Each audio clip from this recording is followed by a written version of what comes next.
저는 일론 머스크가 갖고 있는 비즈니스 모델의 핵심 중에 하나가 이제는 AI로 들어간 것 같아요. 테슬라도 그렇고 테슬라에 있는 옵티머스 로봇도 그렇고 뉴럴링크도 그렇고 일론 머스크는 자기의 뇌에 담겨진 정보를 옵티머스에 넣고 싶어 해요. 뇌를 카페에서 넣고 싶어 하는 거죠. X가 갖고 있는 AI 기술을 뉴럴링크랑 활용해서 자기 뇌의 정보를 빼내. 그걸 테슬라가 갖고 있는 옵티머스에 집어넣어. 이게 이제 그 사람이 갖고 있는 풀셋입니다. 그걸 바탕으로 해서 뭘 하는 거냐? 우주선을 타요. 스페이스X 타고 우주로 가. 이게 어찌 보면 현대판 진시황 같다는 생각이 들어요. 휴머노이드 로봇도 인간의 일자리를 대체하고 있는데요. 현실에서 어느 정도 이루어지고 있나요?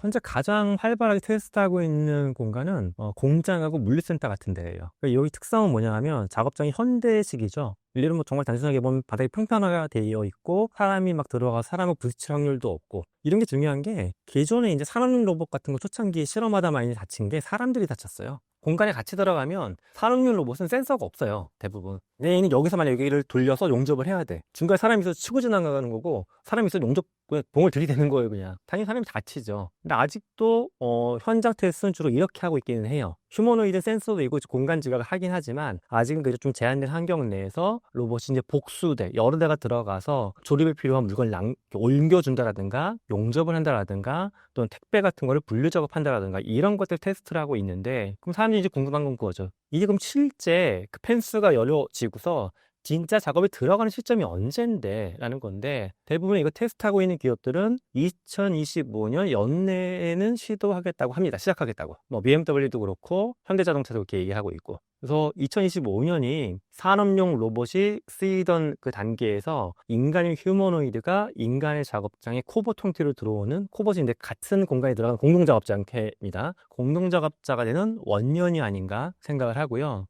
이게 굉장히 의미가 있는 건 여기서 이제 학습이 발생하게 되면 그 다음 단계를 나갈 수 있는 로봇 지능의 역사가 열린다고 보는 거예요, 저는. 그러니까 순서를 보게 되면 대규모 공장에서 로봇이 일을 하게 되면 그 다음에 학습한 걸 바탕으로 해가지고 중소규모의 공장이나 중소규모의 작업장들. 근데 이게 왜 꼭 굳이 1, 2단계가 이렇게 쪼개지냐 하면, 두 번째가 고용하는 규모가 개별적으로 작아서 그렇기도 하지만요. 학습이라는 관점에서 보게 되면 대형 공장은 사실 변수가 적어요. 무슨 말이냐면은 로봇이 1000대가 있고 10,000대가 일한다고 해도 그들이 환경이 통제된 상태에서 일하다 보니까 변수가 적어요. 베리에이션이라는 게. 근데 2차 작업장, 작은데 또는 개인 소규모 작업장 오게 되면 5만 가지 다 발생하거든요. 갑자기 환기가 꺼질 수가 있고, 갑자기 카페에서 누가 커피를 만들고 있었는데 술 취한 사람이 와가지고 막 뭘 던지면서 항의를 할 수도 있고, 이건 대규모 커피 만드는 제조 라인에서 발생도 안 하는 일이거든요. 이런 것들은. 이런 거를 이제 학습이 누적이 돼야지만 감당할 수 있으니까 순서 뒤로 빠진다고 보면 되고요. 최종 단계로 올 수 있는 가장 복잡한 작업도가 있는 게 사실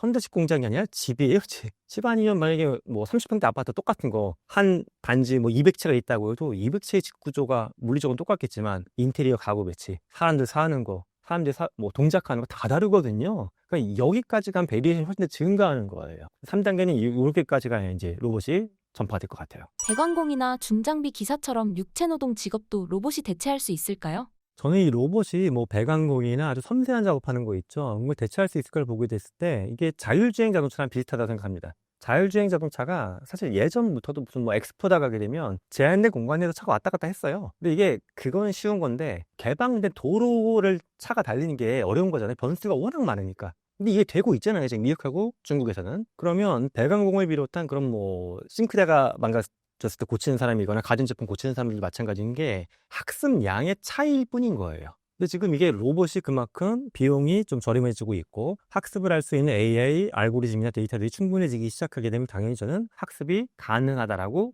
봅니다. 그러니까 이렇게 볼 수 있어요. 초반에 있는 배관공들이 카메라 같은 거 눈에 이렇게 착용하고 와가지고 영상을 계속 찍어. 그럼 지금 테슬라도 그렇지만 엔비디아도 그렇고 영상 기반으로 로봇을 학습을 시키는 거거든요. 이 영상 자료가 누적이 되면 과연 이게 인간이 통제하거나 학습할 수 없는 무한정한 변수가 있는 기술 영역일까? 배관공이 그렇지는 않을 거예요. 일정한 범위 안에서 복잡도가 결국 정해질 거고, 그럼 이걸 넘어서는 충분한 학습을 시키면 얘도 할 수는 있죠. 다시 한번 말씀드리면 자율주행차 초반에 안 되는데 지금 되는 것처럼 얘도 지금 아직까지 역사가 짧고 학습량 또는 학습에 들어갈 데이터의 누적이 적어서 그렇지 이게 다 해결이 되면 얘도 되긴 된다. 다만 모든 직군을 다 그렇게 하려면 이제 비용을 따질 때가 있겠죠. 이 직군이 정말 조금밖에 안 필요해. 이걸 제가 지난번에 살던 단지를 보게 되면은 하수구가 막히는 경우가 가끔씩 있었는데 이거를 한 명의 어떤 나이 드신 70대 어르신이 와서 한 단지 500세를 다 고치고 돌아다니더라고요, 이분이. 근데 제가 잘 몰랐는데 이거 보니까 단지마다 조금씩 특성이 있어서 그렇게 주로 형성이 되어 있대요. 이런 것까지 우리가 학습을 시킬 수는 있겠지만 학습을 시킬 비용 대비 효과성이 있느냐는 보겠죠. 학습을 기술적으로 못 시키는 게 문제가 아니라 굳이 가성비를 따질 때 학습이 필요 없는 마켓이 있고 가성비를 따졌을 때 학습을 시키는 게 효과가 있는 마켓이 있고 그렇게 좀 갈라질 것 같아요, 저는. 예. 인간은 짧은 시간만 학습해도 운전을 할 수 있는데 로봇은 왜 오랜 시간과 방대한 데이터를 학습해야 가능한 걸까요? 그 이유가 있어요. 재미난 질문이십니다. 이거를 그 기업의 사례를 보면 되는데 테슬라가 그 자율주행하는 데 썼던 도로주행할 때 썼던 데이터가 있거든요. 요거를 옵티머스라는 로봇 학습하는 데도 쓰고 있어요. 근데 어떤 분들은 아니 자동차가 바퀴 달렸고 도로를 달리는 거고 이 테슬라의 로봇은 바람처럼 생겨갖고 공장에서 일하는 건데 자동차 데이터가 여기 어떻게 쓰여요 하는 건데 자동차가 이제 테슬라는 특히 비전으로 인식하는 거니까 길을 가다 보게 되면 당연히 사람들이 희한한 행동을 다 보이는 거거든요. 갑자기 튀어나오고 공 때문에 막 뛰어나오고 굴러나오고 이런 것들을 봤던 것들을 학습했던 거가 당연히 로봇한테도 도움이 되는 거예요. 우리가 차를 그렇게 주행할 수 있는 것들은 우리가 사람들의 행동을 알고 있기 때문일 거예요. 물리적인 것도 뭐 물리학을 알아서가 아니라 경험적으로 알고 있는 거죠. 공이 저속도로 굴러오면 내 차랑 지나갈 때 밟겠구나 안 밟겠구나 경험적으로 아는 거예요. 또 애가 옆에서 깔짝깔짝 그러면 저런 애들은 보통 앞뒤 안 보고 튀어나오는데 하면 속도 약간 줄이는 거고. 근데 이런 경험이 없으면 저 사람이나 생명체도 어떤지 몰라. 공이 굴러오는데 속도를 난 예측을 못하고 있어. 그럼 막 가는 거거든요, 이게. 근데 로봇은 원래는 막 가는 거였죠. 인간적인 경험이 없었던 거거든요. 우리는 이제 태어나서 보통 20살쯤 돼가지고 이제 면허 따고 하니까 20년치의 물리적인 학습이 있는 거예요. 이게 여기에 쓰이는 겁니다. 로봇은 그게 없었던 거고. 근데 흥미롭게도 최근에 테슬라가 자율주행 데이터를 옵티머스에 쓰는 배경에는 반대로 간 거죠. 차를 오랫동안 운전했던 이제 기계를 갖다가 야, 너 차 이 정도 운전했으면 공장 들어가서 사람들하고 안 부딪히고 잘 일할 수 있지 않냐? 여기에 투입한다라고 보시면 돼요. 네. 휴머노이드 로봇과 AI의 시대가 오면 결국 인간은 일을 안 하고 기본 소득을 받는 세상이 될까요? 사실 이게 역사적으로는 오래된 논의예요. 심지어 문학적으로 보게 되면 오리지널 문학 소설은 아니지만 제가 어렸을 때 봤던 미래소년 아톰에도 이게 나와요. 아톰이라고 하는 만화도 보게 되면 걔가 자기가 이제 뭐 배를 따가지고 배터리 가는 것도 나오지만 그거 충격적이었지만 더 충격적인 거는 얘가 세금도 내요. 그런 로봇들이. 근데 이게 이제 현실적으로 논의가 대중한테 인식이 됐던 건 저는 2017년에 빌 게이츠 발언 때문에 그런 것 같아요. 근데 빌 게이츠가 기계스 얘기를 하면서 이 얘기가 좀 더 공론화가 됐는데 지금도 보면 유럽이건 미국이건 간에 흔히 빨간 당 파란 당이 찬반 토론을 하고 있습니다. 찬성하는 쪽의 입장은 그거예요. 이게 인간의 일자리가 AI건 휴머노이드 때문에 줄어들게 되면 결국 소득이 감소한다. 소득이 감소하면 개인의 삶의 질이 떨어지는 것도 문제지만 소비를 못하면 기업도 위축이 되는 거거든요. 제조에. 판매가 안 되니까. 또 기업도 문제가 있지 않냐? 이게 또 하나 문제가 정부예요. 그럼 기업이 만약에 임금을 덜 내? 그리고 만약에 어떻게든 판매가 유지된다라고 그냥 가정을 해버리면 아니 법인세 증가할 거 아니야라고 볼 수가 있지만 이렇게 해서 증가하는 법인세가 개인 노동자들이 수많은 사람들이 밀려나면서 감소하는 소득세 감소분보단 적을 거라고 보는 거예요. 그럼 결국 정부 재정은 악화되는 거거든요. 그러면 이걸 풀기 위해서는 가만히 보자. 기업이 그 이익의 침해가 안 될 정도로 개인한테 주던 급여를 약간 기계 쓰는 로봇세 형태로 정부에 내. 그럼 정부는 세금이 보전이 돼. 좀 더 많이 거둘 수도 있어. 요거를 개인한테 돌려주자. 그럼 개인의 일자리가 줄어들어도 요걸로 기본소득을 쓰면서 소비활동을 할 수가 있어. 그럼 또 소비자가 생긴 거니까 기업도 돌아가겠지. 요 구조를 보고 있는 게 찬성 입장이에요. 근데 반대 입장은 뭐냐면 이렇게 해서 만약에 기계세 이용을 걷기 시작하게 되면 우리나라도 이제 경기가 침체가 되면 보통 뭐 법인세를 깎아준다 어떨 때 하잖아요. 그 기업 입장에서 세금을 더 걷겠다는 거예요. 그러면 기업이 이걸 선도적으로 도입해서 막 혁신적인 시도를 하겠냐? 그리고 그렇게 되면 이런 원천 기술을 개발하는 기업들도 위축될 수밖에 없다. 그러니까 이건 혁신에 대한 철퇴 같은 거다. 그러면 안 된다라고 보고 있는 게 또 이제 반대론자들의 입장이에요. 근데 저는 뭐 양쪽의 의견이 시도가 돼가지고 구체적으로 막 나간 적은 없어요. 아직까지는 그냥 기본 소득 자체에 대한 실험은 유럽 쪽에서 꽤 했지만 이게 법인에 대해서 기계세, 로봇세 같은 거 걷어갖고 했던 사회적인 실험은 제가 아는 범위에서 없거든요. 또 정답은 없는데 양쪽의 주장 중에는 저는 그래서 개인적으로는 로봇세가 없을 때 대안이 있느냐라고 찾아보게 되면 대안이 잘 안 보여요. 지금 말씀드린 기본소득 흔히 유니버설 베이직 인컴이라고 해서 UBI라고 부르는 건데 UBI를 실험했던 이제 유럽 사례를 보게 되면 사실 뭐 장점 단점이 다 존재를 해요. 장점이 이걸 통해 사람들이 소득 보전이 되니까 극단적인 이상한 선택을 안 해요. 예를 들어서 뭐 삶을 포기하고 마약에 빠진다든가 모든 걸 포기하고 뭐 애들 키우는 것도 포기하고 길거리에 나앉는다든가 이런 걸 안 한다는 이야기예요. 말 그대로 인간적인 삶을 유지하면서 약간 그래도 시간을 번 거니까 오히려 재교육을 받거나 해서 좀 더 나아가려고 노력을 해요. 이게 이런 게 기본소득의 장점이고요.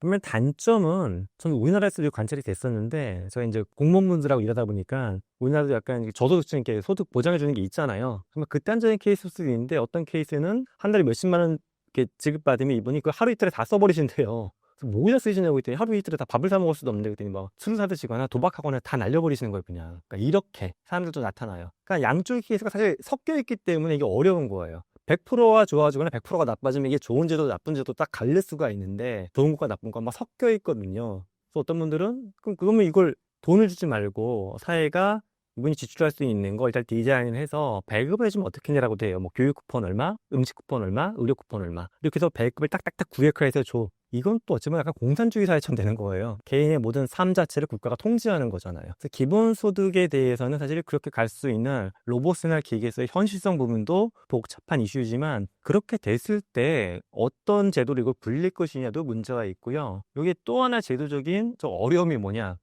휴머노이드한테 일을 시키고 돈을 건다고 쳐요. 그럼 휴머노이드가 저처럼 팔 두 개 사람, 다리 두 개 사람. 근데 어떤 기업이 팔이 두 개의 로봇한테 일을 시키니까 세금을 걷네. 난 팔을 세 개를 붙여가야지. 또는 다리 부분을 떼어버리고 탱크처럼 캐터필러를 다뤄. 얘는 휴머노이드 아니잖아요. 또 지능 부분들 일부 빼, 학습 기능 빼서 얘는 오토노머스한 옛날식 머신이에요. 인간 대체한 게 아니에요라고 만약에 막 해. 그러니까 이게 AI건 로봇이건 간에 인간이 대처가 됐냐 안 됐냐를 따지기가 세부에서 들어가면 굉장히 복잡해져요 이게. 그런 부분은 문제는 있습니다. 예. 과거 사례를 보면 기계가 인간의 노동을 대체했을 때 실제로 일자리를 잃는 결과로 이어졌나요? 역사적으로 좀 흥미로운 사례를 말씀드리면 여러분 뭐 재봉틀 아시잖아요. 재봉틀 저희 집에도 하나 있고 이제 공장에서 당연히 재봉틀 쓰는 건데 재봉틀이 나오기 전의 역사를 보게 되면요. 재봉틀을 처음에 이제 특허를 등록하고 이 현대식 공장에서 재봉틀이 생산될 때까지 100년이 넘는 시간이 걸렸어요. 그러니까 특허가 나오고 만들 때까지 왜 그랬냐 하면 이게 기술적인 성숙도가 올라가는 것도 중요했지만 의료업에 종사하는 노동자분들, 재봉사분들의 심리적인 사회적인 저항이 엄청 강했어요. 유럽에서 막 공장이 불질르고 분신하고 난리가 났었거든요. 우리 일자리 사라진다고. 근데 그럼 그 다음에 어떻게 됐을까? 초창기엔 당연히 고통이 없을 수가 없었어요. 단순한 옷만 만들어서 옛날에 입었었는데 단순한 옷은 현대식 기계가 잘 만드니까 만들었어요. 그때 의료업에 종사하셨던 분들이 갑자기 뭐 언론사로 가거나 농사하시거나 뭐 그런 분들도 있을 수 있지만 대부분은 의료업계에서 계속 있고 싶어 하시거든요. 여기서 생긴 현상이 의류가 다변화된 겁니다. 다양한 디자인, 다양한 치수, 개인화된 옷, 글로벌 유통, 패션 산업이 증가한 거 폭발적으로. 근데 이게 한 200년 전의 사람 관점으로 보게 되면 야, 미래에는 사람들이 가가지고 옷을 1년에 막 이만큼씩 사고 1년에 수억 톤을 버리고 그런 날이 온다 그러면 미쳤다고 할 거예요. 아니 옷 하나 만들려면 밤새 갖고 바느질 하고 이게 얼마나 어려운 건데 이걸 한 번 빨지도 않는 거를 이걸 무슨 막 쏟아붓고 막 해. 근데 그런 시대가 된 거잖아요. 노동 전환도 전환기 과정을 사람들 당연히 고통을 겪을 거기 때문에 기본소득을 통해서 그 전환기를 잘 겪어나갈 수 있는 사회적인 힘을 만들어주는 거다. 근데 이거를 이 사람이 삶을 떠날 때까지 계속 이 돈 갖고만 계속 쓰세요라고 하게 되면 오히려 그건 개인한테도 또 안 좋은 것 같아요. 사회도 그렇게 유지하기는 인프라가 어렵고 말 그대로 안전망이라고 보고 안전망을 통해서 내가 진짜 좋아하는 일이 무엇인가 찾고 또 의미 있는 일을 세상에 할 수 있는 기회를 만들게 해주는 거 저는 오히려 이게 기본소득이 아닌가 생각합니다. 예. AI와 로봇 시대를 이끌 기업들은 어디가 있을까요? 사실 AI 초창기 때는 저는 가장 생각보다 잘한다고 느꼈던 게 MS였어요. MS가 물론 이제 챗GPT를 갖고 있는 것도 있었지만 MS가 갖고 있는 수많은 프로덕트에 AI를 녹여내면서 사실 많이 좋아졌죠. 근데 그 다음에 아까 그때쯤에 약간 아쉬웠던 기업이 의외로 구글이었어요. 구글 생각보다 AI 신에서는 잘 못하네. 저 바드 같은 거 만들었는데도 성능이 약간 떨어지고.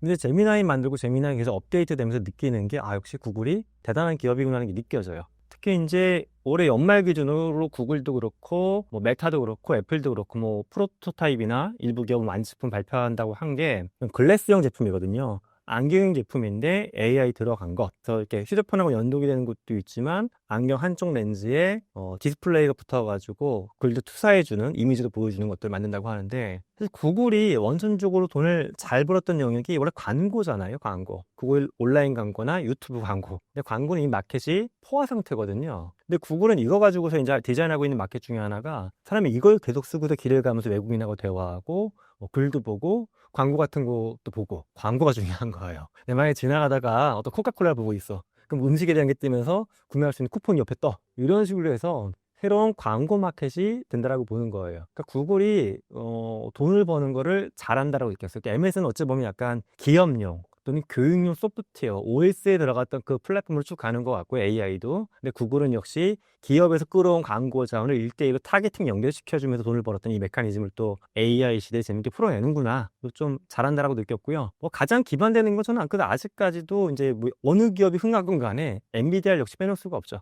어떤 분들은 뭐 데이터 센터의 수요나 거기 들어가는 칩의 수요가 감소한다 어쩐다 얘기는 있지만, 저는 뭐 알고리즘적인 최적화가 나오더라도 이게 이제 증가하는 속도에 편차가 있을 뿐이지 당분간은 우상향으로 좀 올라간다라고 바라보고 있어요. 그래서 엔비디아는 뭐 어떤 형태로든 간에 그 시장 갈 것 같고, 특히 또 하나 엔비디아가 지금 AI 플랫폼 자체뿐만 아니라 피지컬 AI나 휴머노이드로 연결되는 그 2차, 3차 응용 분야 내에서도 주도권을 갖기 위해서 학습할 수 있는 데이터나 플랫폼을 공개하고 있고요, 적극적으로. 또 그와 관련된 뭐 휴머노이드에 삽입될 수 있는 소규모의 저렴한 칩 같은 것들도 계속 개발하고 있다 보니까는 AI 테마가 쭉 가는 이상 그 버추얼에서 피지컬로 넘어가는 상황에서도 엔비디아의 시장 지배력은 유지가 되지 않을까 기대를 합니다. 일론 머스크 행보에 대해서 교수님은 어떻게 생각하시나요?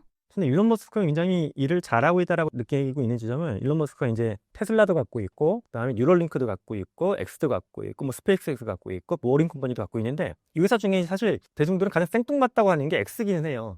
X를 보게 되면 아니 뭔가 다 빅테크 하이테크에서 딥한 기술을 연구하던 회사가 갑자기 소셜미디어가 나쁜 건 아니지만은 너무 좀 가볍기도 하고 언론사 같은 걸 왜 인수했지 했는데, 저는 일론 머스크가 갖고 있는 비즈니스 모델의 핵심 중에 하나가 이제는 AI로 들어간 것 같아요. 테슬라도 그렇고, 테슬라에 있는 옵티머스 로봇도 그렇고, 뉴럴링크도 그렇고. 근데 AI를 하기 위해서는 우리가 수많은 데이터의 학습과 사람들에 대한 반응 관찰이 필요하거든요. 근데 이런 거를 하기 위한 플랫폼으로 저는 X를 갖고 왔다라고 생각합니다. 그러니까 X가 결국 AI를 고도하기 위한 데이터의 어떤 그 하나의 채널처럼 형성이 되어 있는 거고요. 여기서 끌어왔던 걸 바탕으로 해가지고 테슬라가 갖고 있는 자율주행차와 옵티머스 발전을 또 견인할 수 있을 것이고요. 아직은 또 뭐 시장에 상장은 안 된 기업이지만, 뉴럴링크도 굉장히 재미난 기업이 원래 그런 BCI 쪽의 발전 속도가 느렸거든요. 근데 뉴럴링크나 BCI 기술이 발전되는 최근에 속도가 좀 빨라졌어요. 이유 중에 하나가, 원래는 옛날에는 어떤 펑션을 써가지고 모든 뇌의 신호를 해석하려고 했었는데, 이제 이걸 그냥 신호를 학습시키는 거예요. 학습시킨 걸 AI가 해독을 해주고. 그래서 뉴럴링크도 발전 속도가 빨라지고 있고, 일론 머스크가 갖고 있는 약간 이제 사담일 수 있는데 꿈 중에, 저는 굉장히 SF적인 꿈이지만 재미난 꿈이 뭐가 있냐면, 일론 머스크는 자기의 뇌에 담겨진 정보를 옵티머스에 넣고 싶어 해요. 근데 지금도 보게 되면 뭐 이렇게 입력해 넣을 수 있잖아요. 이게 아니라 뇌를 카페에서 넣고 싶어 하는 거죠.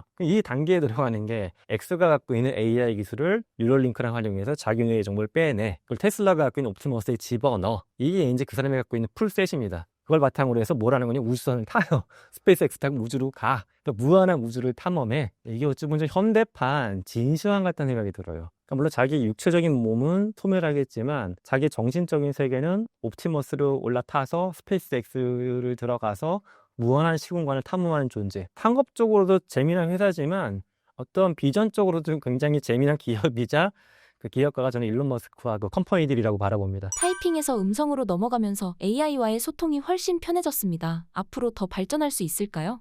그걸 저렇게 보시면 돼요. 우리가 이제 사실 사람들이 이게 휴대폰을 타이핑하거나 드래그하는 거에서 언어로 넘어간다는 거에 대해서 이게 혹시 언어 불편할 거라고 보시거든요. 근데 이게 어찌 보면 약간 저희 학생들한테 편하게 했을 때는 노예 근성을 못 버려서 그렇다고 해요, 제가. 옛날에 조선시대나 로마시대 보게 되면 어떻습니까? 대간인들이나 귀족들은 다 노예한테 시키잖아요. 내가 무슨 맛집 검색을 해, 음식 데려와, 이거 지금 음식 갖고 와, 나를 그걸로 데려다 주지, 내가 뭐 길 찾아가지고 가는 거는 아직 우리가 그 자리에 안 갔다고 보는 거예요. 진정 편해지는 거는 내가 검색을 해가지고 하는 게 아니라, 얘가 상업적인 광고 다 빼버리고 결과만 딱 던져주면 돼요, 나한테. 내가 말로 물어봤을 때. 이거 우린 다 뒤지면서 이게 광고냐 아니냐 보고, 협찬 광고 있으면 빼고 막 보는 거잖아요. 이걸 한마디만 던졌을 때 AI가 다 해주게 되면 얼마나 편해요. 일론 머스크의 꿈 중에 하나가 결국 뉴럴링크를 통해 갖고 인간의 뇌에 보조도구로 AI를 붙이려고 하는 거예요, 그 사람의 꿈은. 그러니까 나중에는 본인이 AI를 써가지고 옵티머스에 올라타는 것도 꿈이지만 중간 단계의 꿈은 인간의 뇌는 30만 년 동안 거의 발전이 없어요. 기능적으로는. 여기 AI를 붙여가지고 마치 확장 프로세서 같이 붙이려고 하는 거예요. 예. 미래 AI와 로봇 산업은 어느 정도의 시장 규모로 성장할까요? 시장 규모를 일부 휴머노이드만 놓고 보게 되면 올해 2월 달에 모건 스탠리가 예측한 휴머노이드의 TAM, 토탈 어드레서블 마켓, 그러니까 전체적으로 접근 가능한 시장을 60조 달러를 얘기했거든요. 6조 달러면 8경 원이에요. 8경 원이면 자동차의 TAM 대비 최소한 10배는 넘어요. 어떻게 보면 20배로 볼 수도 있고. 이게 왜 그러냐 하면 지능의 힘이 그만큼 큰 거예요. 산업혁명을 보게 됐을 때 우리 산업혁명이 인간이나 동물의 육체 노동을 지금으로 보면 단순한 대체예요. 그 당시에 엄청난 거겠지만 그러면서도 글로벌 경제가 200배 성장했다고 흔히 보거든요. 산업혁명 전과 후의 경제 성장이 200배예요. 지금까지 보게 되면. 그러면 인간이 몸을 써서 경제적으로 돈 버는 것과 머리 써서 뭔가 만들어내는 것을 보게 되면 머리의 힘이 지금 극단에 와 있는 건 아니거든요. 그럼 인간의 머릿속에 극단화시켰을 때 도대체 산업은 몇 배나 더 커질 수 있을까? 그때가 200배면 좀 단순히 여기다 200배를 해보자라고 했어요. 그랬더니 어떤 친구는 그러더라고. 아니 경제학의 기본 원리도 안 맞는다고 그러면 이게 200배, 200배면 400배인데 산업혁명이 한 1800년대에 있었던 거니까 그러면 앞으로 한 100년 이내에 1800년하고 대비했을 때 300년 만에 경제 규모가 4만 배 커진다고 보는 거냐? 말도 안 된다라고 하는데 그러면 1700년대 초반 사람한테 가서 앞으로 300년 뒤에 경제 규모가 200배 커질 거라고 주장하면 그 당시에 경제학자는 이게 다 믿었을 것 같으세요? 말도 안 되는 헛소리라고 했을 겁니다. 저는 인류가 저는 이제 인지과학자다 보니까는 자기가 경험했던 세계를 바탕으로 자꾸 프레이밍을 거는 게 있어요. 그러니까 여기서부터 여기까지가 미니멈 맥시멈일 것이다. 하지만 인류는 지구상에 태어났던 총 명수가 1100억 명 정도가 되고 앞으로 인류의 역사가 쭉 이어지게 되면 지금보다 더 태어날 인류는 얼마냐면 경단위가 넘어요. 그러니까 이게 제가 계산해봤는데 지금보다 100만 배의 인류가 더 태어날 거예요. 지구가 붕괴되기 전까지. 그렇게 보면 인류 전체 역사에서 우리가 만들어 놓은 건 정말 앞부분 아주 조금이에요. 그래서 경제가 확 망가질 수도 물론 있겠지만 지금보다 폭발적으로 증가하는 것도 가능하다라고 보고서 꿈도 꾸고 기업의 비전도 만들고 국가 정치도 해야 된다고 봐요. 이걸 무조건 뭐 20, 30% 안에서 왔다 갈 것이다 하고 하게 되면 산업혁명기도 보게 되면 이걸 잡았던 국가는 그 200년 동안 200배 역사에 올라탄 거고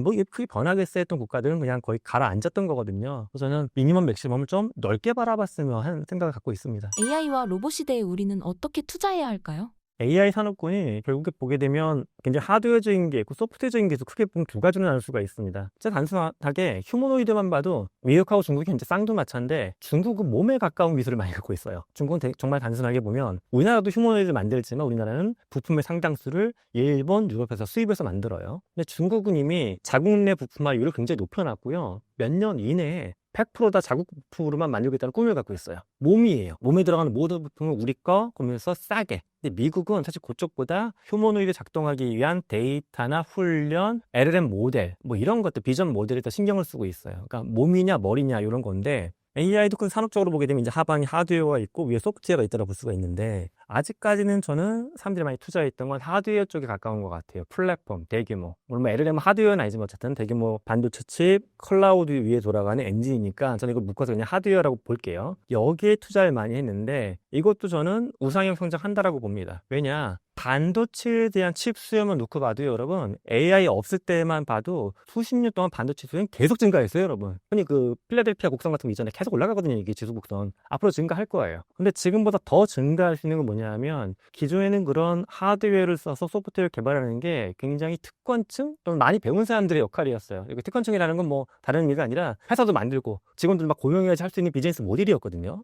최근에 보면 LLM 가지고서 한두 명이 뭐 이상한 거 만들어가지고 대박 터뜨리는 경우가 자꾸 등장하고 있어요. 즉 이걸 깔고서 위에 어플리케이션 서비스 잘 만들어내는 약간 작지만 강한 기업들 이런 기업들이 앞으로 좀 많이 등장할 거라고 봐요. 그러니까 저는 양쪽에 투자했으면 좋겠다는 겁니다. 다만 이제 아래쪽은 약간 안전하게 올라가는 거니까 여기 기반 투자하시고서 여기에는 약간 리스크가 있으니까 좀 나눠서 투자하시고 사실 이 말씀드린 걸 저도 그렇게 하고 있어요. 내가 갖고 있는 주식 포트폴리오만 해도 뭐 해외 주식 같은 거나 국내 주식 이렇게 하부 산업에 투자한 것도 있고 또 제가 직접 일을 도와드리거나 하는 기업들을 보게 되면 이런 스타트업들에 관심을 갖고서 뭐 비상장 주식을 갖고 있는 것도 있고 이런 기업들 같이 일하는 것도 있고 그래서 여러분들도 이렇게 양쪽을 안정적으로 갈 수 있는 것과 좀 폭발적으로 성장할 수 있는 것 두 가지를 다 견제하시면서 시장을 바라보면 좋겠습니다. 마지막으로 신사임당 구독자분들께 한 말씀 부탁드립니다.